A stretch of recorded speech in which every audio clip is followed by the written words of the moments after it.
Selamat pagi teman-teman semua, mari kita semua bangkit berdiri. Pertolongan kita dalam ibadah ini adalah dalam nama Tuhan yang menciptakan langit dan bumi.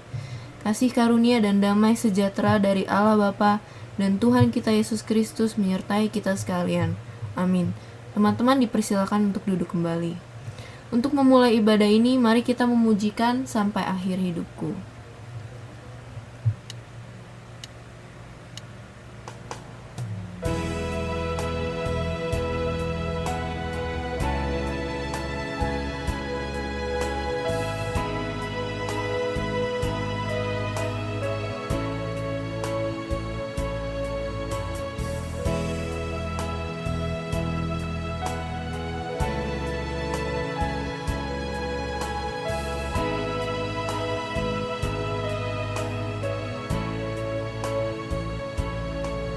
Bapa, Engkau mengenalku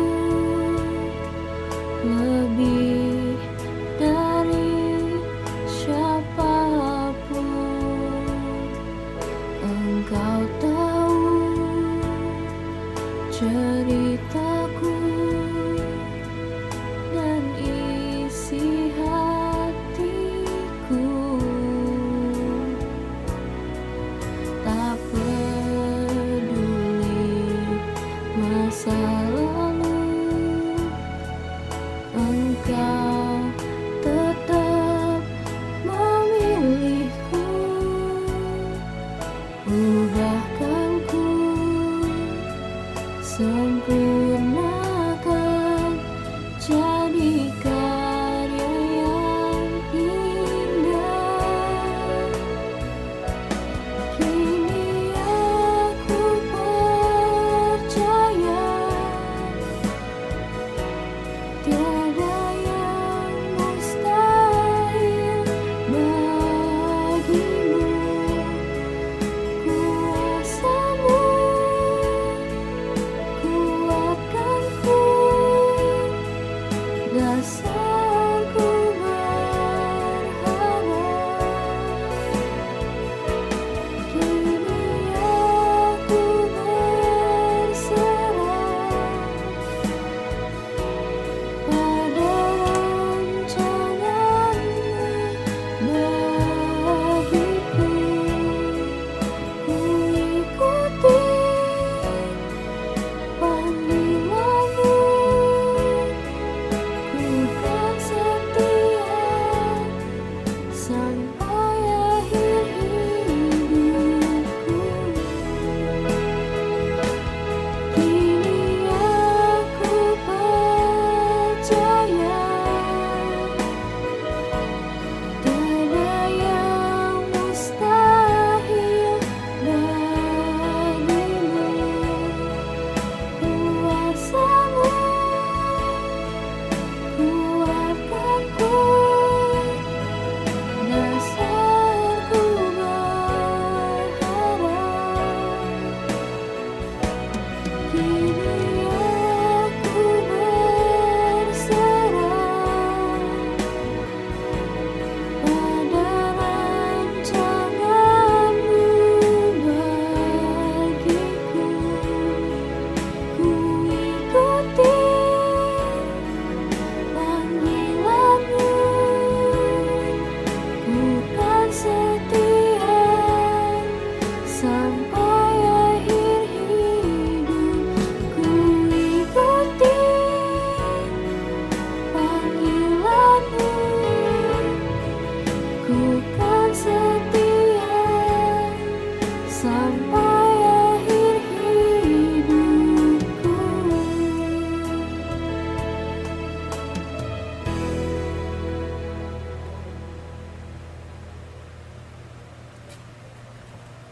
Teman-teman, marilah kita berdoa.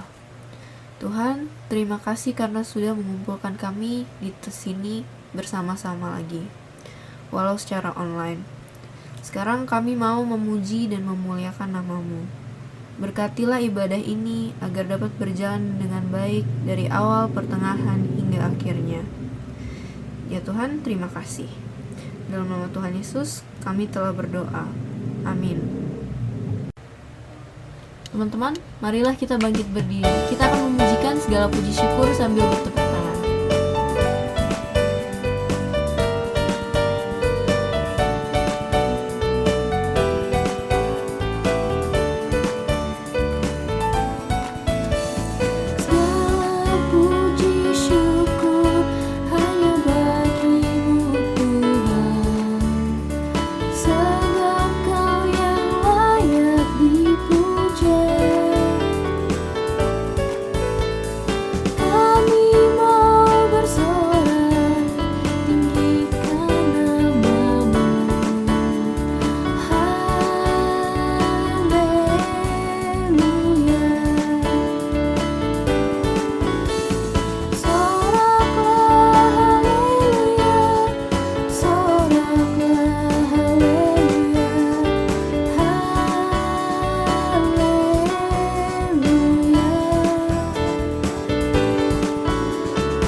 Masih sambil bangkit berdiri dan bertepuk tangan, kita lanjut menyanyikan Hatiku Percaya.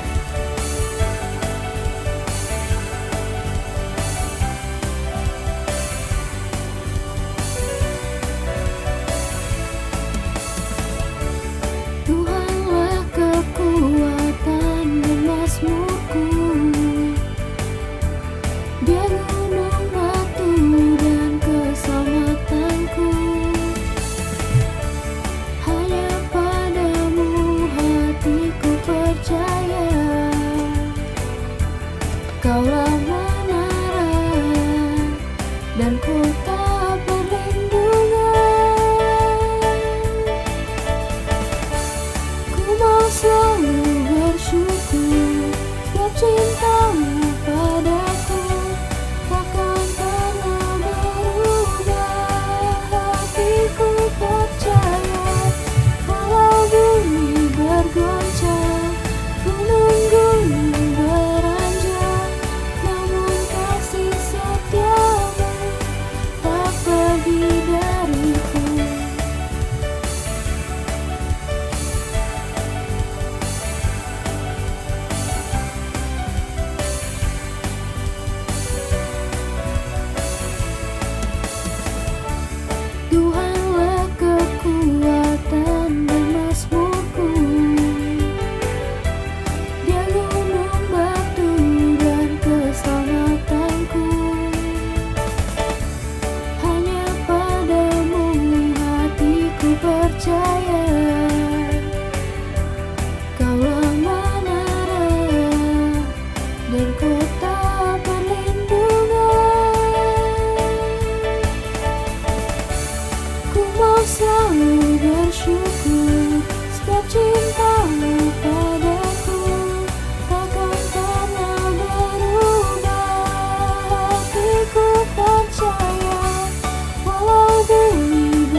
Teman-teman dipersilakan untuk duduk kembali.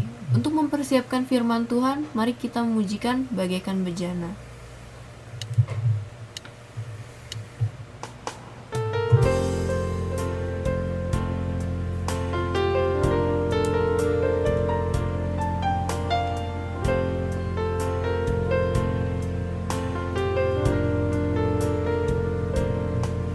Bagaikan bejana siap dibentuk, demikian hidupku di tanganmu. Dengan urapan kuasa rohmu, ku dibarui selalu. Jadikan ku Allah dalam rumahmu, inilah hidupku di tanganmu. Bentuklah seturut kehendakmu, pakailah sesuai rencanamu. Ku mau seperti-Mu, Yesus, disempurnakan selalu dalam setiap jalanku, memuliakan nama-Mu.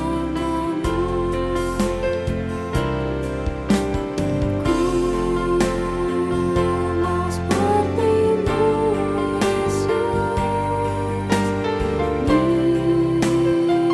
disempurnakan selalu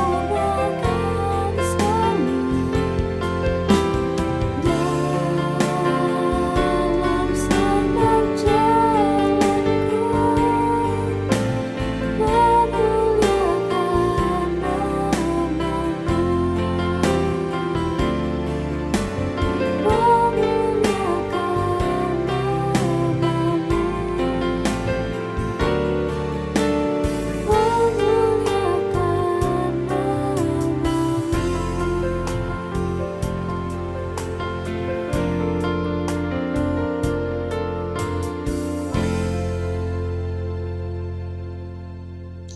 Shalom anak-anak remaja GKA Gracia Agap yang dikasihi Tuhan. Saya bersyukur hari ini mendapat kesempatan boleh melayani saudara-saudara sekalian, teman-teman sekalian. Sebelum kita memulai pemberitaan firman Tuhan, perenungan firman Tuhan pada hari ini, mari kita bersatu dalam doa. Tuhan Yesus, kami terpisah oleh jarak dan waktu, tapi firman-Mu itu adalah firman yang hidup, yang dapat berbicara kepada setiap kami. Tuhan, kiranya Roh Kudus yang menolong setiap kami, menolong anak-anak yang mendengarkan, anak-anak remaja-Mu di tempat ini, boleh sungguh-sungguh menangkap apa yang menjadi isi hati Tuhan untuk mereka ya Tuhan, generasi muda pada zaman ini. Tuhan, Kau juga mengurapi hamba-Mu yang menyampaikan Tuhan, sehingga penyampaian firman Tuhan ini benar-benar hanya berasal dari isi hati Tuhan yang hamba-Mu sampaikan. Terima kasih Tuhan Yesus, mengucap syukur kami menyerahkan jalannya pemberitaan firman ini. Dalam nama Tuhan Yesus kami berdoa. Amin. Oke, teman-teman sekalian, bagaimana kabarnya? Saya berharap kita semua dalam keadaan yang baik ya. Walaupun kita sudah lama sekali tidak berjumpa, atau mungkin ada juga yang baru saya kenal di tempat ini. Ya, saya berharap kita semua sedang dalam keadaan yang baik. Kita akan sama-sama merenungkan firman Tuhan. Hari ini tema yang diberikan kepada saya adalah Beyond Limit. Dan kita akan sama-sama merenungkan firman Tuhan dari Injil Lukas pasal yang ke-10. Kita buka sama-sama ya. Injil Lukas pasal yang ke-10 ayat yang ke-25 sampai ke-37. Injil Lukas pasal yang ke-10 ayat yang ke-25 sampai ke-37. Saya akan bacakan buat kita semua. Orang Samaria yang murah hati. Pada suatu kali berdirilah seorang ahli Taurat untuk mencobai Yesus. Katanya, "Guru, apa yang harus kuperbuat untuk memperoleh hidup yang kekal?"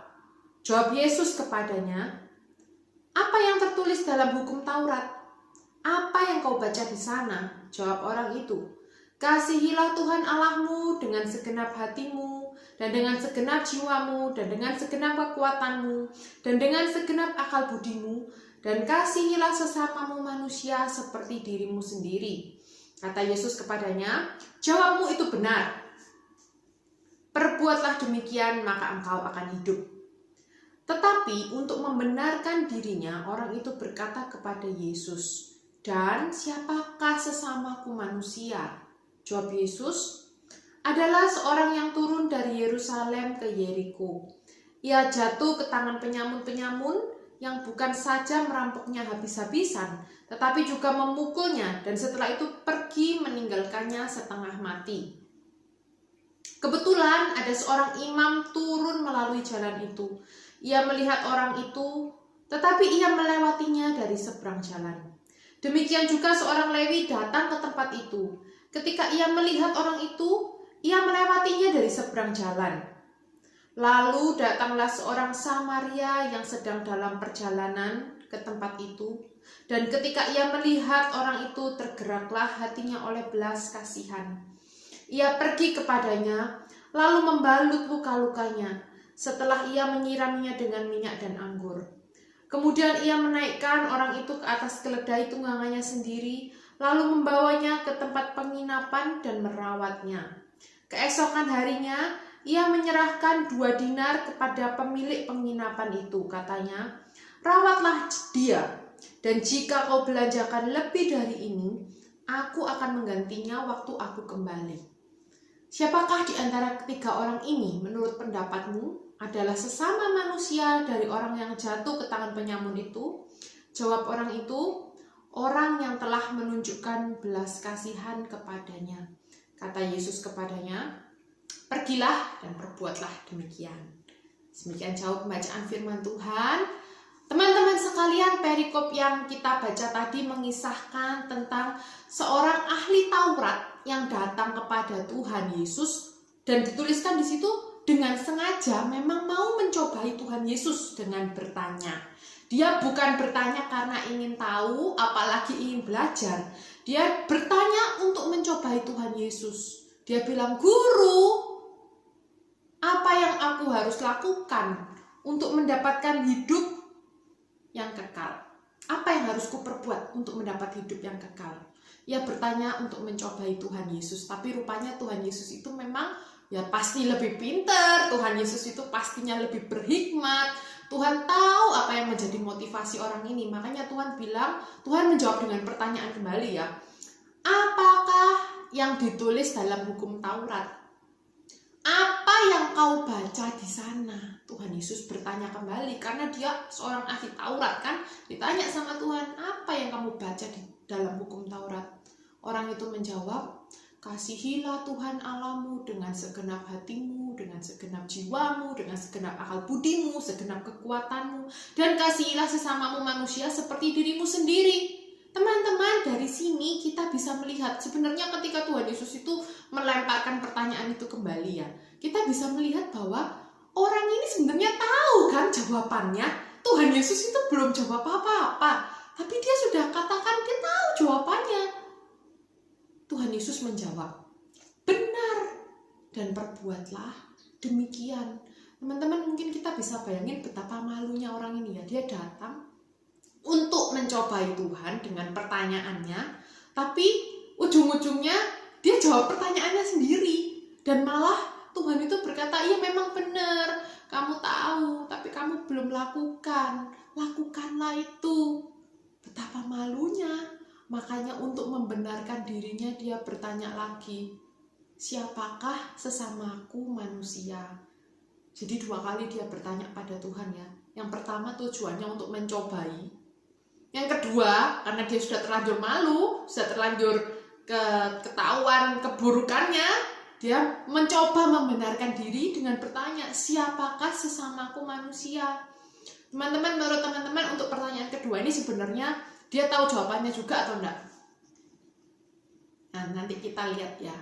di akhir perikop ini dituliskan, dia pun menjawab pertanyaan kedua ini, dia yang menjawab sendiri. Jadi sebenarnya memang paling menyebalkan ketemu orang kayak gini ya. Nanya untuk mencobai atau nanya untuk sesuatu yang dia sudah tahu jawabannya. Tapi dari pertanyaan ini Tuhan Yesus itu akhirnya menyampaikan satu perumpamaan yang sangat luar biasa. Perumpamaan yang juga bisa menjadi berkat untuk menegur, untuk mengingatkan setiap kita yang mendengarkan juga hari ini. Untuk menjawab pertanyaan orang ahli Taurat itu, Tuhan Yesus mengisahkan sebuah perumpamaan. Ada seorang yang turun dari Yerusalem ke Yeriko. Ia jatuh ke tangan penyamun-penyamun yang bukan saja merampoknya habis-habisan, tetapi juga memukulnya, dan yang sesudah itu meninggalkannya setengah mati. Nah, teman-teman, di antara kota Yerusalem dan kota Yeriko, memang tempat yang disebutkan Tuhan Yesus itu benar-benar ada ya. Kalau sama teman-teman berkesempatan pergi ke Yerusalem, atau misalnya ada orang yang pergi ke sana, teman-teman bisa tanya, di sana itu ada satu tempat penginapan yang dinamai penginapan orang Samaria. Karena di situ tuh letaknya jarak antara Yerusalem ke Yeriko itu sekitar 27 km dan jalan menurunnya itu ada sekitar 1,2 meter. Jadi enggak terlalu jauh gitu. Jadi kita bisa bayangin kurang lebih ketika Tuhan Yesus ngasih perumpamaan itu, kita bisa bayangin oh kira-kira lokasinya ada gitu. Walaupun ini hanya perumpamaan, tapi memang beneran ada gitu ya lokasinya. Nah, lokasi ini terkenal sebagai, orang sering menyebutnya itu jalan berdarah, karena pada waktu itu lokasi ini tidak ada penduduknya, kanan dan kiri itu kapur dan juga jurang, jadi bebatuan, sepi, sehingga memang terkenal banyak sekali orang yang lewat, entah orang yang pergi berziarah atau siapapun yang melintasi situ, rawan dengan para perampok. Sudah bukan hal yang asing, ada para perampok yang sembunyi di balik batu-batu itu dan kemudian menjarah orang-orang yang lewat. Nah, itu cuma fun fact ya, bahwa perumpamaannya Tuhan Yesus ini benar-benar kita bisa bayangkan.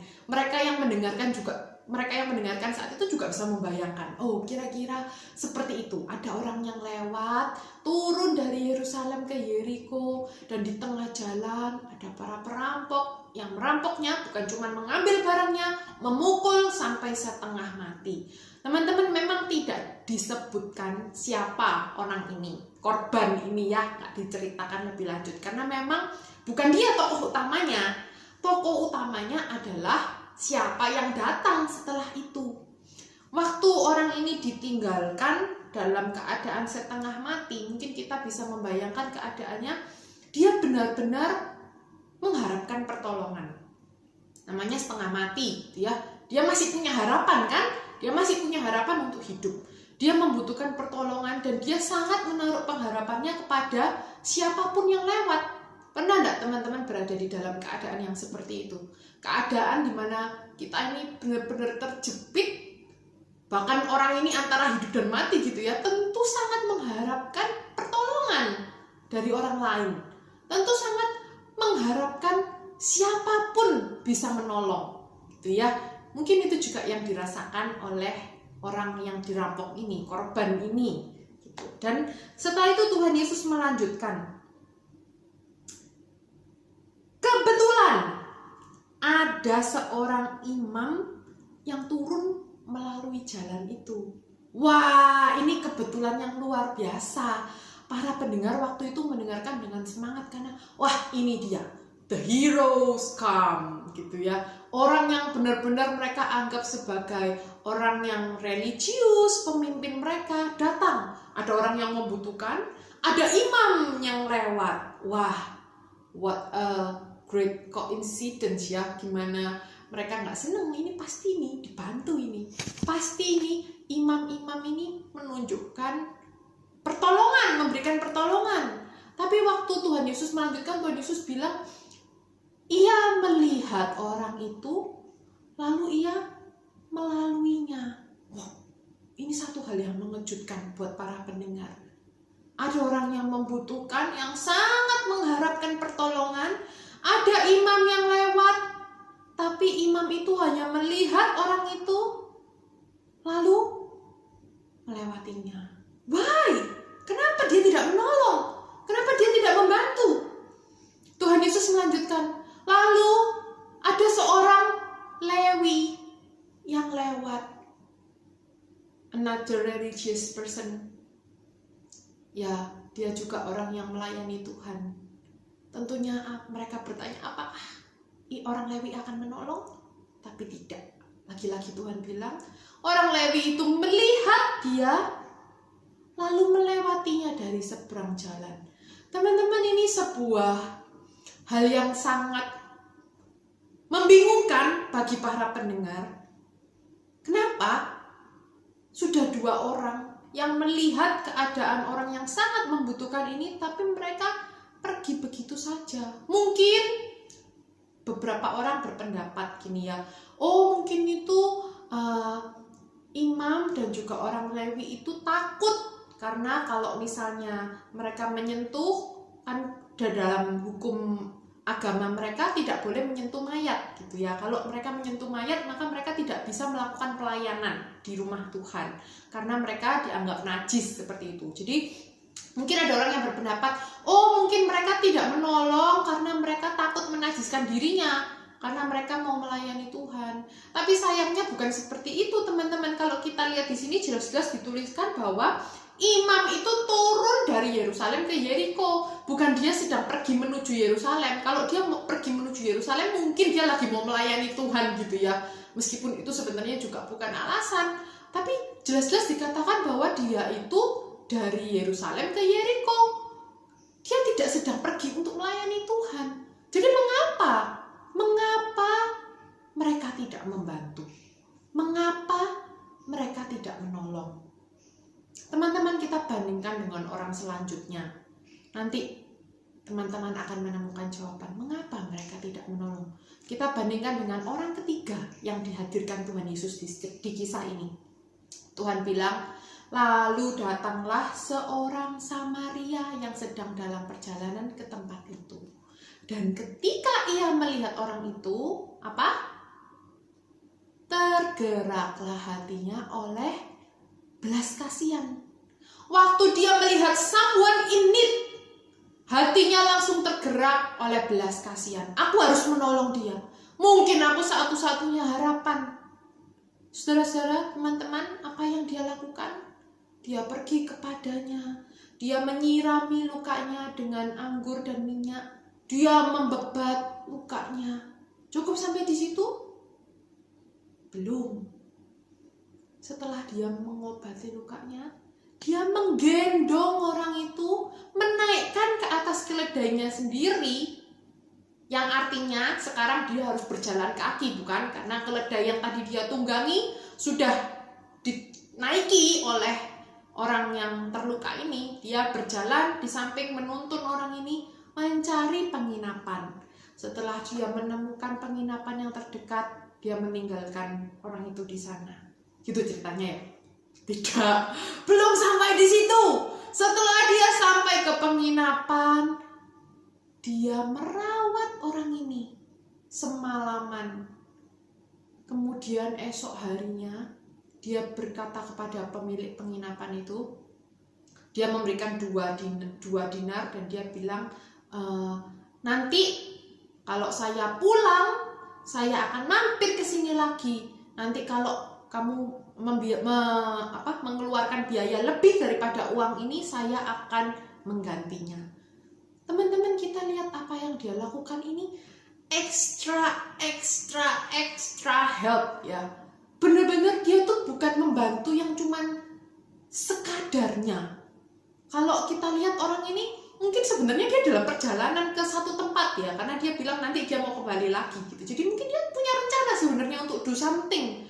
Tapi dia benar-benar meluangkan waktunya untuk menolong, merawat dengan sepenuh hati, dan bahkan dia akan memastikan bahwa orang ini sampai sembuh. Dia bilang nanti I will check. Apakah kalau ini kurang saya akan berikan lagi. Teman-teman, luar biasa ya apa yang dilakukan oleh perempuan Samaria ini. orang Samaria ini, kok jadi perempuan Samaria. Yang dilakukan oleh orang Samaria ini. Mungkin sampai di sini teman-teman bisa menebak kira-kira. Kenapa? Kenapa kok dua orang yang tadi, dua orang rohaniwan, si imam dan juga orang lain, kira-kira kenapa kok mereka tidak menolong, tidak membantu ketika mereka melihat? Yang pertama, mereka sama-sama melihat, tapi hatinya tidak digerakkan oleh belas kasihan. Sama-sama melihat, sama-sama tahu bahwa ada yang butuh, tapi tidak ada kasih. Hatinya tidak digerakkan oleh belas kasihan. Sedangkan sebaliknya orang Samaria ini ketika dia melihat orang yang membutuhkan pertolongan, hatinya langsung tergerak oleh belas kasihan. Teman-teman, kalau kita merefleksikan sejenak hari ini ya, kalau kita melihat orang lain yang membutuhkan pertolongan, someone in need, kita tuh gimana sih? Apakah hati kita itu juga mudah selalu digerakkan oleh belas kasihan? Ketika kita lihat someone in need, seseorang yang membutuhkan pertolongan, apakah kita itu punya kepekaan untuk merasakan belas kasihan untuk orang lain? Ketika kita menaruh belas kasihan kepada orang lain, itu artinya kita sedang fokus pada orang itu. Kita fokus pada keadaannya, apa yang menjadi kebutuhannya, bukan pada diri kita sendiri. Kita membandingkan kalau tadi imam dan juga orang Lewi, ketika dia melihat seseorang yang dalam membutuhkan pertolongan, fokusnya tetap pada dirinya sendiri, sehingga dia tidak merasakan belas kasihan itu. Dia tetap memikirkan pada dirinya sendiri. Apa yang bisa saya dapatkan kalau saya menolong dia? Emang apa untungnya buat saya? Mengapa saya harus menolong dia? Fokusnya kepada diri sendiri sehingga tidak ada belas kasihan untuk orang itu. Bagaimana dengan kita hari ini teman-teman, ketika kita melihat orang yang membutuhkan pertolongan, membutuhkan bantuan, cepat nggak sih kita tuh merasa punya belas kasihan untuk orang lain? Teman-teman, mengapa Tuhan Yesus itu memakai perumpamaan orang yang ketiga ini adalah orang Samaria? Sedikit latar belakangnya. Pada masa itu ada ketegangan antara orang Israel dan juga orang Samaria. Kita tahu dulunya orang Samaria itu adalah bagian dari orang Israel. Jadi dulu sekali, jadi ini flashback gitu ya, pada perjanjian lama. Waktu itu Israel mengalami perpecahan jadi dua kerajaan, yaitu ada Israel Utara dan juga Israel Selatan. Nah, waktu pembuangan, Israel Utara ini kawin campur dengan bangsa-bangsa lain. Padahal itu satu hal yang sangat dilarang oleh firman Tuhan. Identitasnya umat Allah itu sebagai orang Israel itu mereka nggak boleh kawin campur dengan bangsa lain.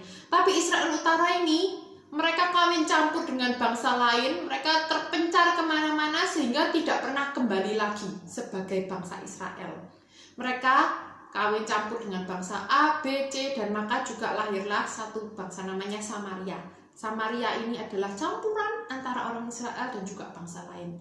Nah, sedangkan Israel Selatan yang tetap menjaga identitasnya, yang terus-menerus jadi Israel asli, ya, Israel murni.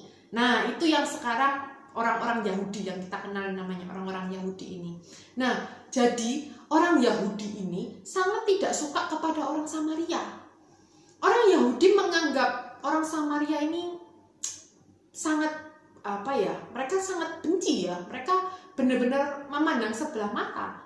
Karena mereka menganggap orang Samaria ini sudah bukan umat Tuhan gitu. Mereka sudah kawin campur, mereka pendosa. Maka tidak pernah akur antara orang Yahudi dengan orang Samaria.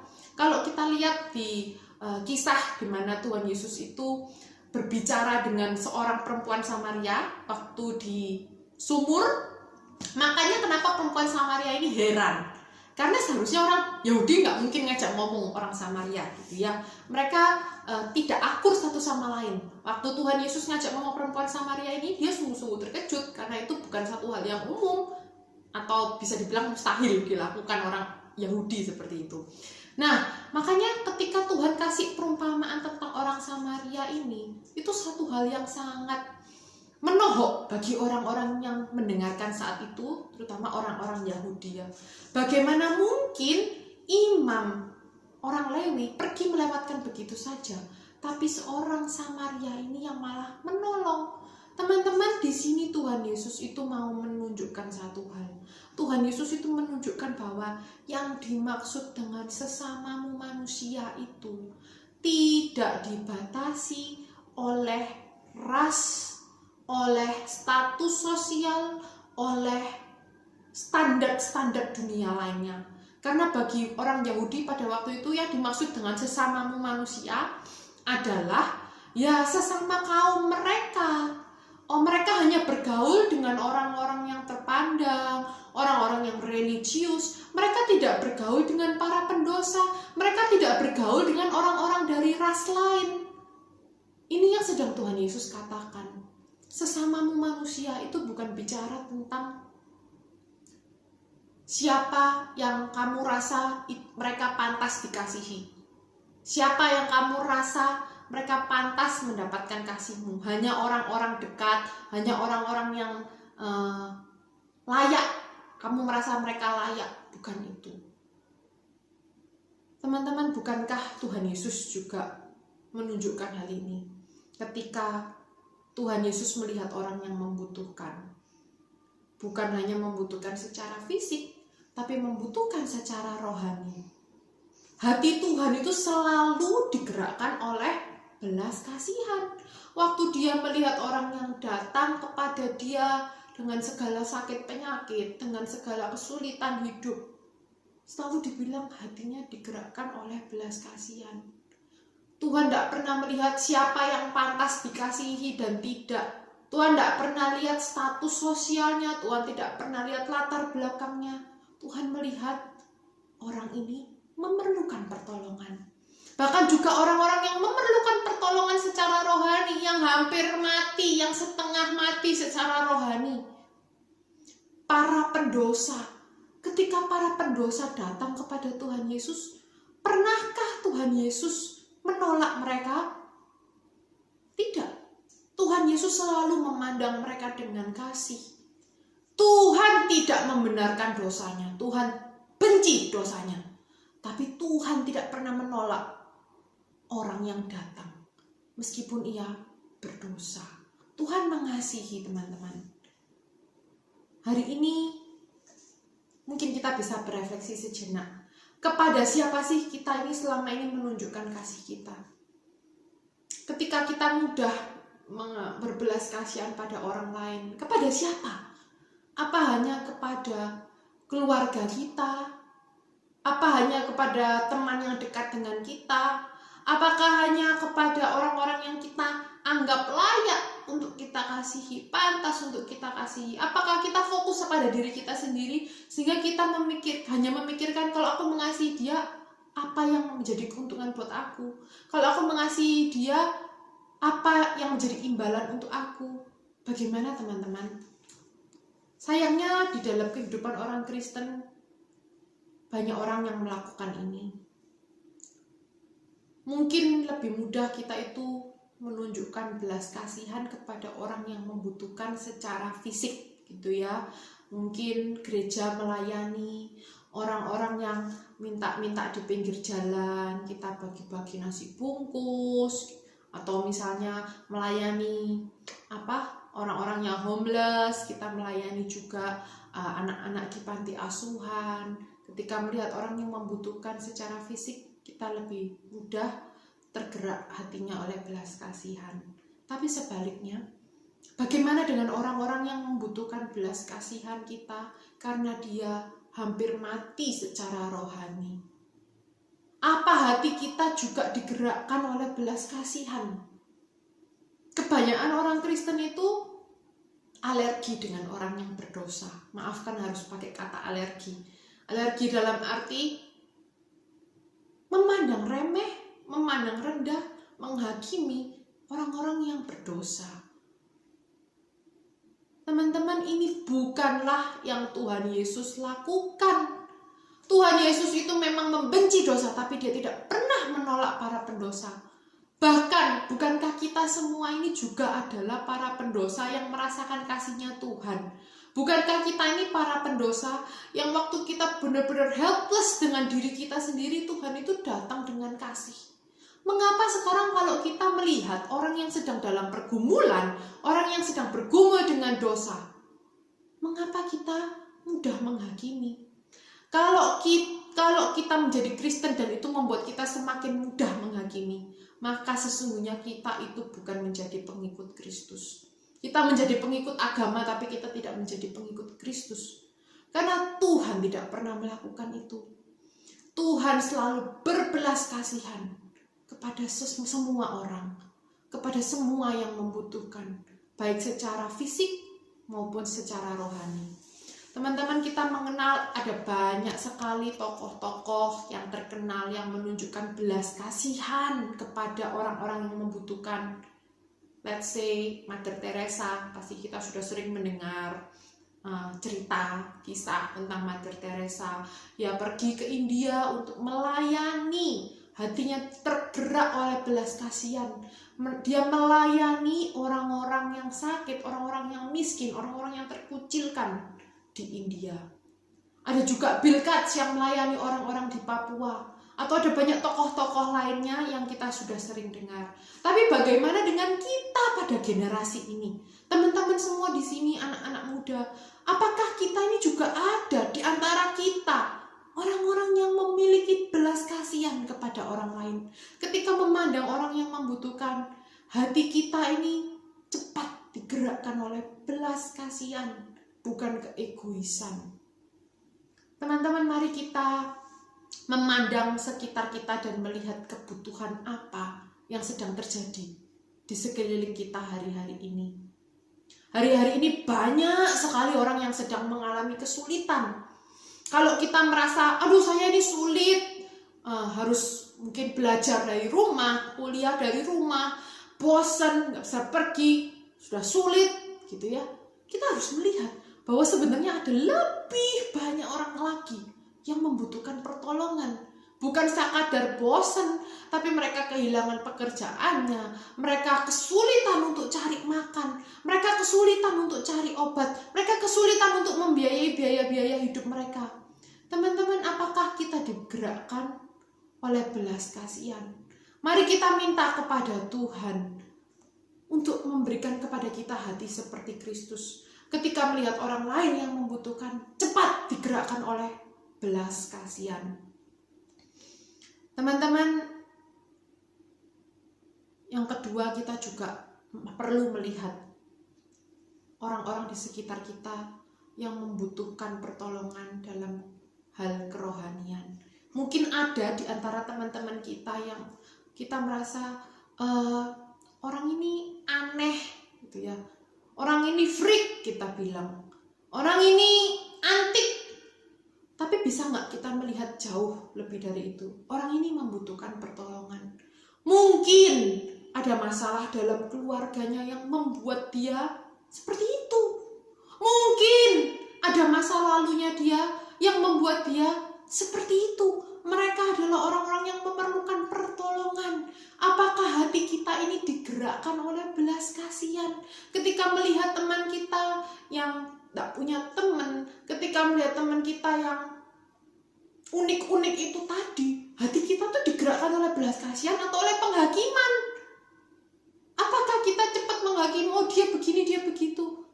Kita harus bisa melihat kebutuhannya, teman-teman. Apa yang mereka butuhkan. Dan hati kita harus digerakkan oleh belas kasihan. Mereka memerlukan Tuhan untuk menjamah mereka. Mereka memerlukan Tuhan untuk menyembuhkan hidup mereka.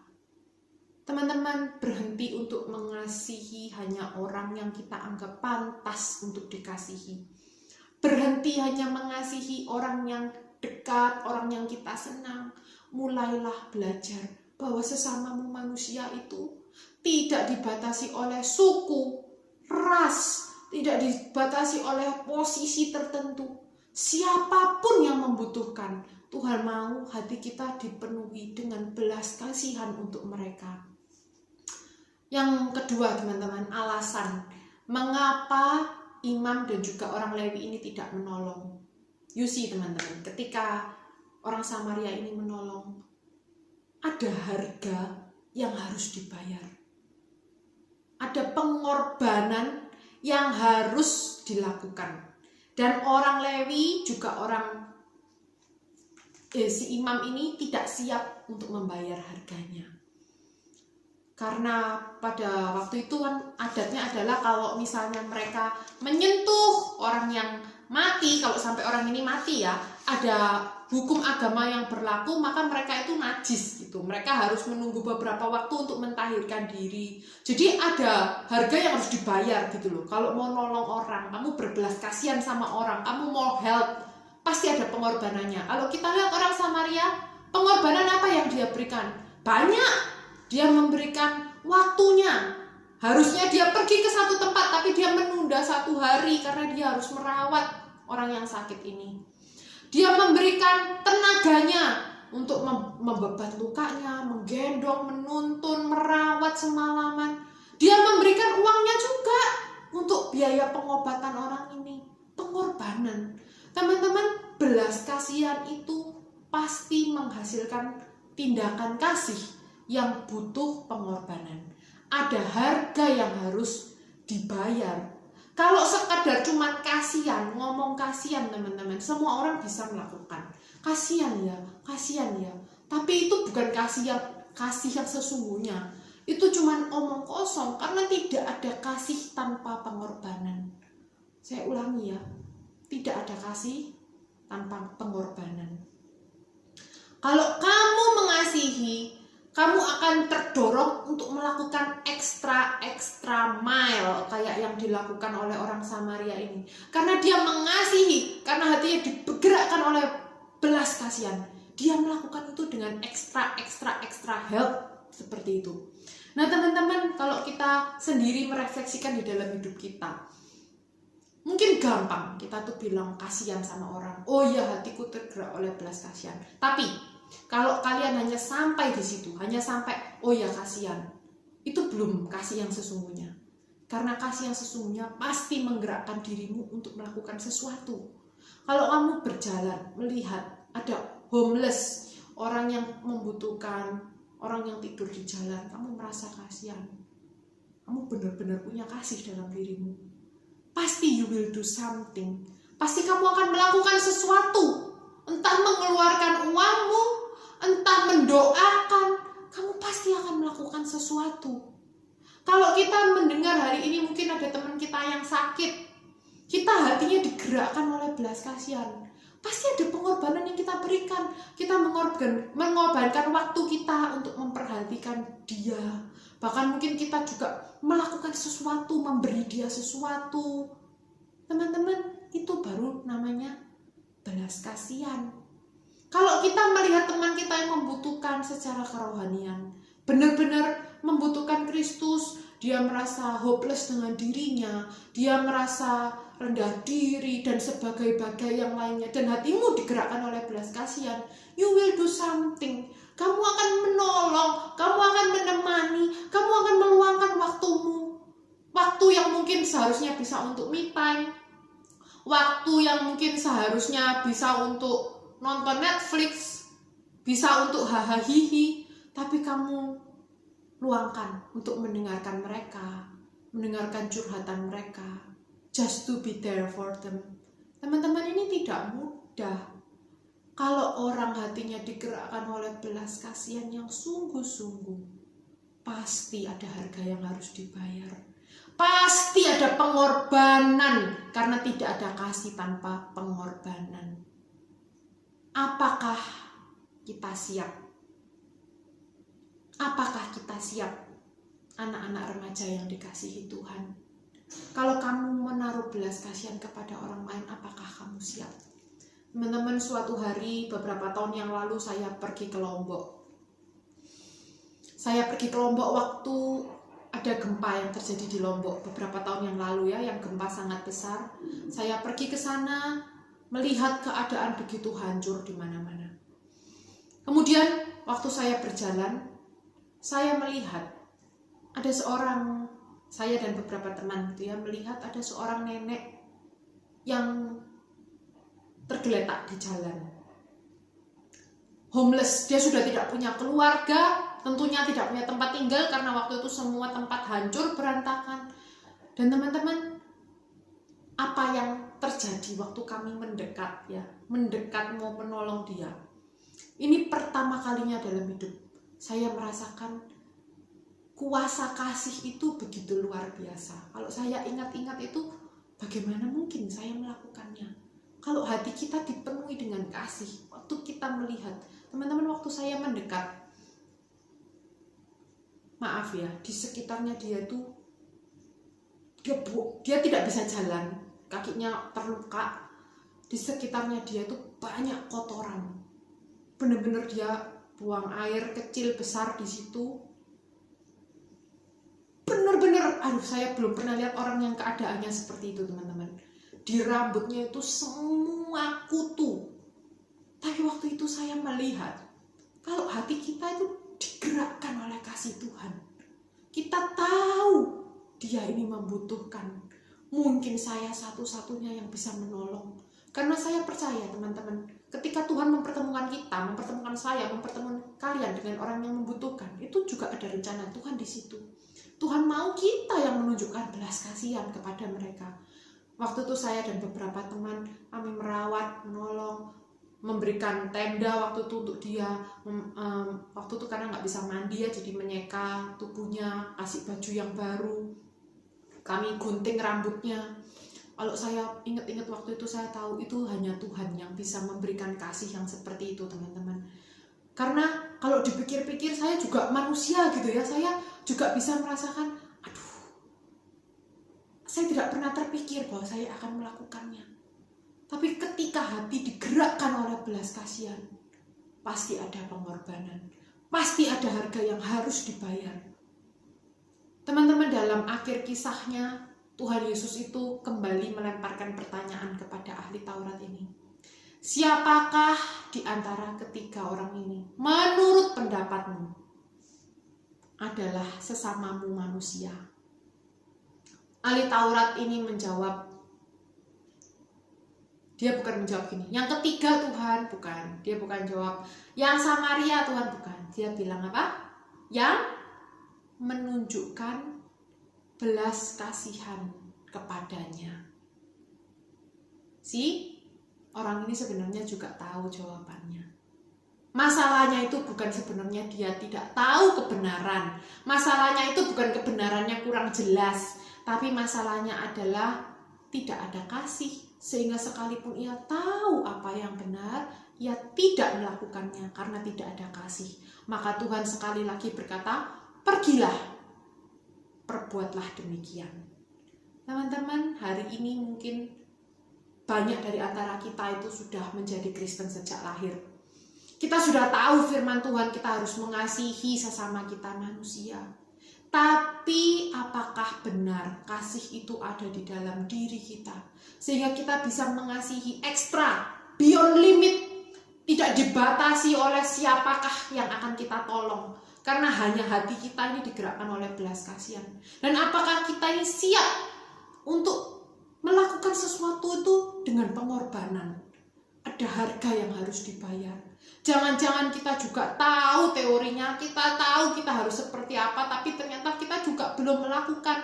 Hari ini Tuhan berkata kepada setiap kita remaja GKA Agape, Tuhan mau kita pergi dan melakukan firman Tuhan. Tuhan mau kita menunjukkan belas kasihan kepada orang-orang yang memerlukan pertolongan. Tuhan mau kita itu didorong oleh kasih yang sampai kita siap dan rela membayar harga, memberikan waktu, memberikan tenaga, bahkan memberikan berkat yang kita punya, yang kita terima dari Tuhan untuk sesama kita manusia. Teman-teman, biarlah hari ini firman Tuhan sungguh-sungguh berbicara kepada setiap kita. Kita mengingat siapa orang-orang yang Tuhan letakkan, yang kita lihat dengan mata kita, yang kita tahu dia membutuhkan pertolongan. Jangan pura-pura diem, jangan pura-pura nggak tahu.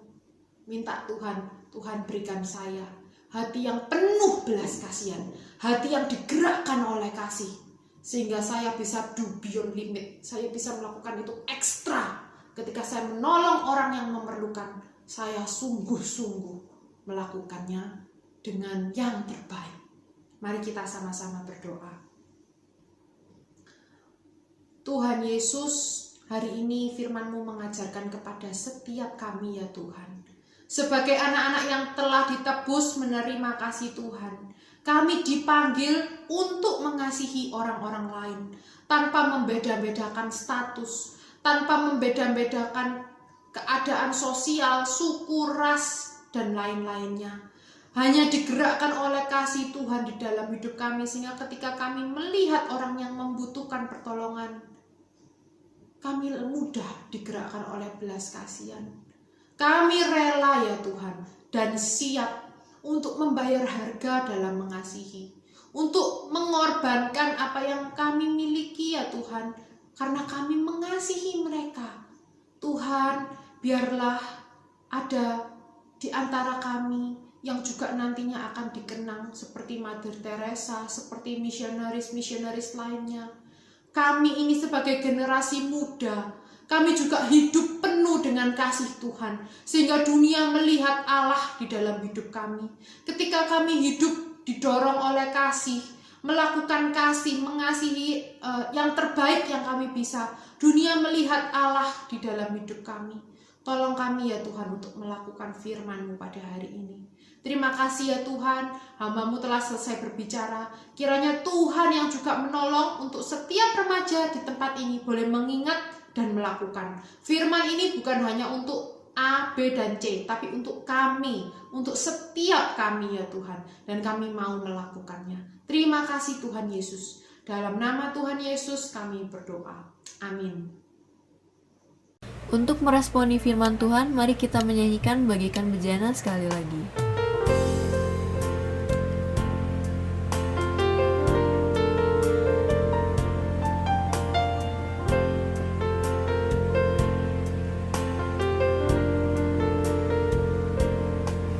Bagaikan bejana siap dibentuk, demikian hidupku di tangan-Mu.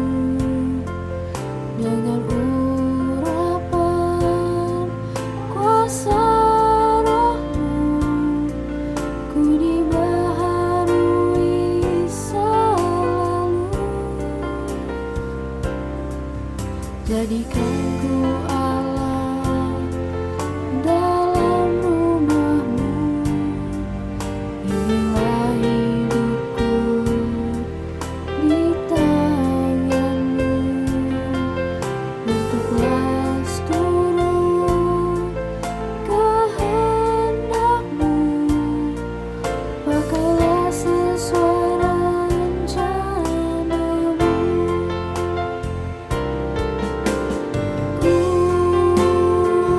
mau seperti-Mu, Yesus, disempurnakan selalu dalam setiap jalanku, memuliakan nama-Mu.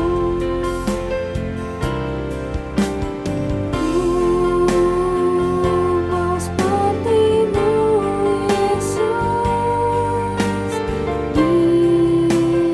disempurnakan selalu dalam setiap jalanku, memuliakan nama-Mu. Memuliakan nama-Mu,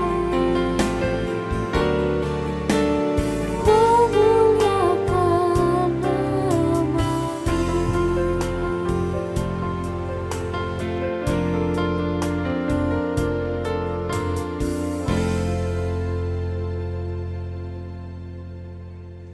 Teman-teman, marilah kita berdoa. Tuhan Yesus, terima kasih karena sudah mengumpulkan kami di tempat ini sekali lagi. Sekarang kami mau berdoa untuk pengurus supaya tetap semangat dalam melayani Tuhan. Kami juga mau berdoa untuk program yang akan datang, supaya programnya bisa berjalan dengan lancar dan kita semua bisa bertumbuh di dalam Tuhan. Supaya remaja juga dapat aktif berpartisipasi dalam segala kegiatan dan program yang akan diselenggarakan. Kami juga mau berdoa untuk kesehatan para remaja agar mendapat fisik yang baik dari Tuhan. Kami juga mau berdoa untuk proses pemberian vaksin yang masih terus diadakan. Tolong Tuhan Yesus sembuhkan semua orang dari COVID ini. Kami juga mau berdoa untuk persembahan yang akan diberikan, agar bisa membangun gereja ini di dalam Tuhan lagi. Dalam nama Tuhan Yesus, kami telah berdoa. Amin. Doksologi teman-teman dipersilakan untuk bangkit berdiri.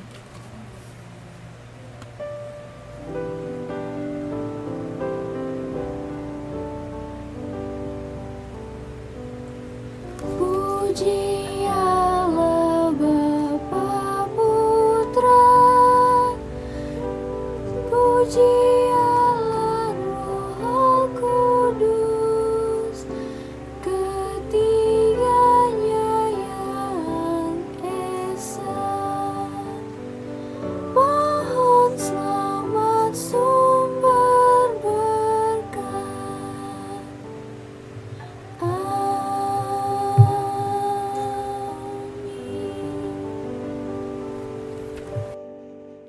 Teman-teman yang terkasih, kembalilah ke dalam kehidupanmu sehari-hari dengan tetap terus melakukan kebenaran firman Tuhan dan terimalah berkat-Nya. Tuhan memberkati engkau dan melindungi engkau. Tuhan menyinari engkau dengan wajah-Nya dan memberi engkau kasih karunia. Tuhan menghadapkan wajah-Nya kepadamu dan memberi engkau damai sejahtera dari sekarang sampai Maranatha. Amin.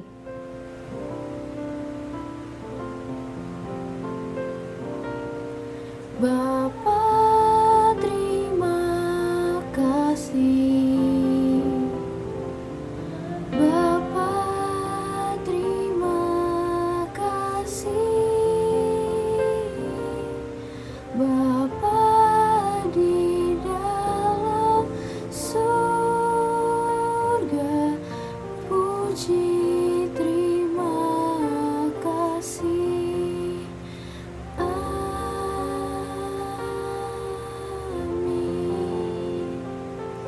Teman-teman dipersilakan untuk duduk kembali. Selamat hari Minggu, Tuhan Yesus memberkati kita semua.